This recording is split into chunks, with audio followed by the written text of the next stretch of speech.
Hey, salut les amis, bienvenue sur la chaîne de NetEpic Palladium, le jeu pour faire de grandes batailles dans l'univers de 40K. Aujourd'hui, on continue notre série de vidéos sur les règles de Légion Imperialis, et on s'attaque à la phase finale. Avant de commencer, une petite correction par rapport à la vidéo précédente sur la phase de combat. En effet, concernant l'occultation, je me suis un petit peu pris les pieds dans le tapis, d'autant que le texte que j'avais écrit, en fait, lui, était bon. Concernant donc les titans et les chevaliers, si au moins 25% de la cible n'est pas visible, vous subissez un malus de -1 pour toucher, et si c'est 50% ou plus qui est caché, vous subissez un malus de -2. Voilà, petite correction par rapport à ce que j'avais dit lors de la précédente vidéo. Maintenant, avant de commencer réellement la phase finale, nous allons établir deux principes. Le premier, le point de rupture, et le deuxième, les formations brisées. Pour connaître le point de rupture d'une formation, c'est très simple. Vous additionnez le nombre de figurines totales de votre formation au départ. Pour les titans et les chevaliers, c'est un petit peu différent. Ils ne comptent pas pour une figurine, mais pour le nombre de points de vie qu'ils possèdent au départ.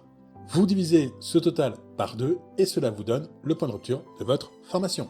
Si nécessaire, vous arrondissez au supérieur. À chaque fois qu'un de vos détachements a subi des pertes, soit par un tir, soit lors de l'étape d'engagement, vous vérifiez si la formation du détachement a atteint ou dépassé son point de rupture. Pour savoir si votre formation a atteint ou dépassé son point de rupture, c'est très simple. Vous comptez le nombre de figurines détruites ou le nombre de points de vie perdus pour les titans et chevaliers. Et si ce total dépasse le point de rupture de votre formation, alors la formation est brisée et tous ses détachements aussi. Le fait qu'une formation soit brisée a deux impacts sur le test de morale des détachements de la formation.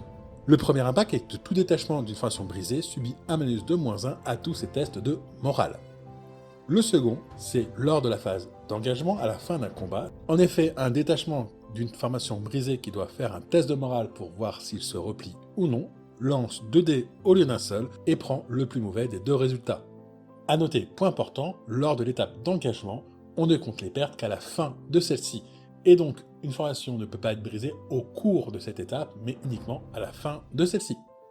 Pour réussir un test de morale, c'est très simple. Un test de morale se fait en jetant un dé, parfois 2, et si le résultat de ce dé est supérieur ou égal à la valeur de morale de votre détachement, alors le test est réussi. Sinon, c'est un échec. A noter que certaines capacités ou règles peuvent modifier le test de morale en accordant soit un bonus, soit un malus.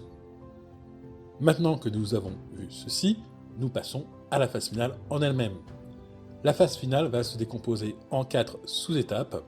La première étape est l'étape de retraite, la deuxième étape est l'étape des effets de fin de tour, la troisième étape est l'étape de retraite des aéronefs, et enfin la quatrième étape est l'étape de calcul des points de victoire.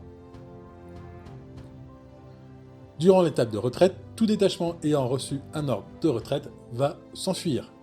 Lorsqu'un détachement s'enfuit, les figurines qu'il contient se déplacent immédiatement d'un nombre de pouces égal au double de leur caractéristique de mouvement, avec les règles particulières suivantes. D'abord, le mouvement d'une figurine en retraite doit se faire directement vers le bord du champ de bataille du joueur qui la contrôle, en prenant le chemin le plus court pour y parvenir. Une figurine en retraite peut se déplacer à travers d'autres figurines et zones d'engagement, et doit se déplacer même s'il est engagé et bloqué. Pendant sa retraite, si une figurine traverse un détachement ennemi, elle doit faire un jet de sauvegarde en utilisant une caractéristique de sauvegarde de son choix. Si le jet échoue, la figurine subit une blessure. Une figurine fait un jet pour chaque détachement qu'elle traverse, un 6 naturel étant une réussite automatique même si la figurine n'a pas de caractéristique de sauvegarde.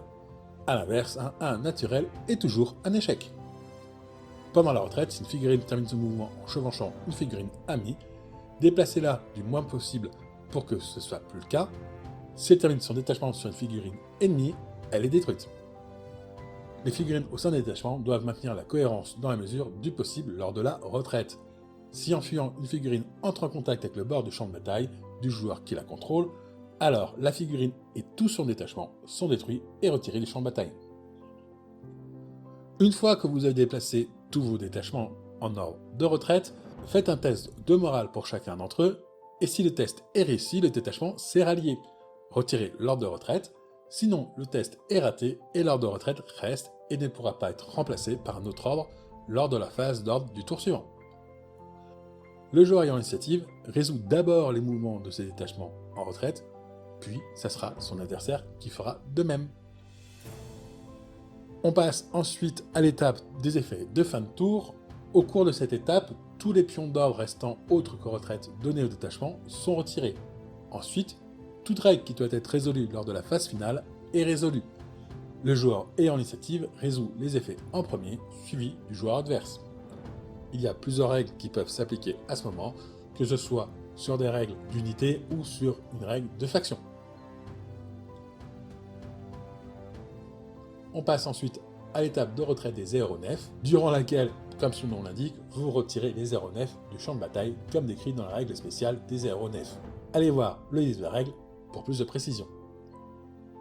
Enfin, la dernière étape est le calcul des points de victoire. Si vous jouez une mission qui implique des points de victoire et ou des pions objectifs, déterminez quel joueur contrôle quel objectif et attribuez les points de victoire. Reportez-vous à la mission correspondante. Une fois que toutes les étapes de la phase finale ont été résolues, le tour se termine et le tour suivant commence, ou, si la mission le stipule, la bataille se termine. Pour rappel, les règles sont désormais disponibles en français, je vous mets le lien pour télécharger ce PDF en description. Un grand merci à toute l'équipe de traduction qui a travaillé dessus, à savoir Tav80, Professeur Applefish, Jean, la Tribune Ludique et votre humble serviteur, moi-même. Voilà, j'espère que la vidéo vous a plu. Si c'est le cas, n'hésitez pas à la commenter, à la liker, à la partager et à vous abonner en activant la petite cloche. Et sur ce, je vous dis à plus les amis. Ciao! Merci à tous nos partenaires. Pour nous soutenir et bénéficier de réductions chez nos partenaires, pensez à adhérer à l'association NetEpic. Tous les liens en description.